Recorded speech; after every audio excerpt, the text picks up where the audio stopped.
Fortunately, the British have not been allowed to travel abroad for holidays since the beginning of the year. Otherwise, some ski tourists from the island would complain about Brexit. For example, if you wanted to buy hat brand skis to prepare for your holidays, you would find the following information in the Austrian manufacturer's online shop. Deliveries to Great Britain have been discontinued. Soon there will be new messages on how to proceed. The soon persisted stubbornly since January until a few days ago. In the case of Glisshop, a French sporting goods seller, however, they still say, for the time being, we cannot process any orders for Great Britain. The also French competitor EcoSport delivers but warns the dispatch can be delayed by 6 or 7 days due to the preparation of the necessary documents. This is written by a dealer with 14 years of experience who calls himself number one for outdoor sports in Europe. But this is the first time that there has been a Brexit, which dumps a lot of sand into the delivery gear that was built up during EU membership. Great Britain is the largest e-commerce market in Europe. The British had a great affinity for online shopping even before the pandemic, but Corona gave it another boost. In terms of sales, almost 30% of all retail sales on the island were made via the internet last year. In January 2021, the share was already 36%. However, foreign providers from the EU have had fewer of them since the turn of the year. The problem also affects the other side. British traders who import goods from the EU are also struggling.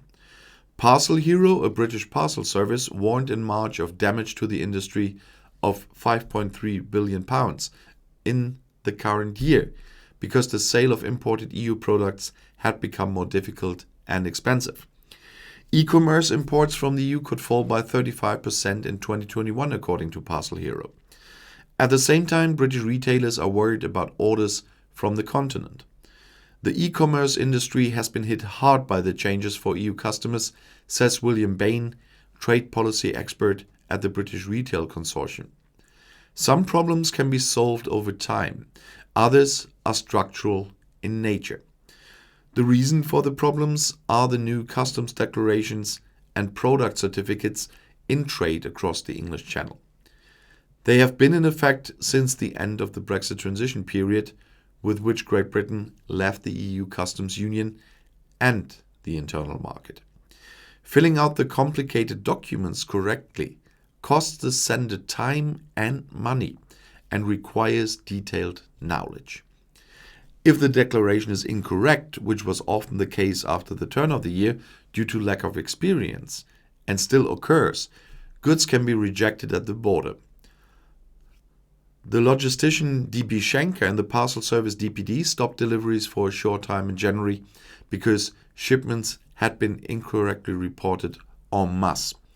In addition to bureaucracy, there are two practical hurdles for online retailers: duties and taxes. The free trade agreement between the UK and the EU eliminates tariffs, but only for goods that were produced in the respective area. If a French web shop sells clothes made in China to a UK customer, the UK import duty will be charged. British VAT is no longer charged within the EU, but has to be paid directly to the British state by the seller or the buyer, depending on the value of the goods and the type of delivery. The social networks are full of complaints from British online shoppers who were surprisingly asked to check out by the postman on their doorstep. Surprisingly, because the EU retailer's website had not informed them. If the customer rejects the package, it can be cheaper for the retailer to have the goods destroyed than to take them back. If the customer wants to return the wrong product, they can also face a hurdle race. The beginning of the year often brought a rude awakening. Larger companies that make relevant sales in Great Britain were aware of the problem, according to MS Direct. It was more difficult with smaller companies. Often they would have relied on their forwarding agent and not realized that additional cost could arise or that the end customer would also notice something. The major logistics providers in the EU are working on solutions to make it easier for the customers to deal with the island. But the exit from the EU will not be completely eradicated. The hassle of shipping caused by Brexit costs, and that will be reflected in the price to the buyer or in the seller's margin, or both. Many freight forwarders have already responded. According to Parcel Hero, most have increased the fees for parcel shipments between the EU and the UK, and I know it from personal experience here. When we send parcels to a friend's family to the UK, it's now double as expensive as it was before, and so the prices have doubled. And that's another consequence of Brexit. And if you want to stay informed, please subscribe to my channel. Auf Wiedersehen.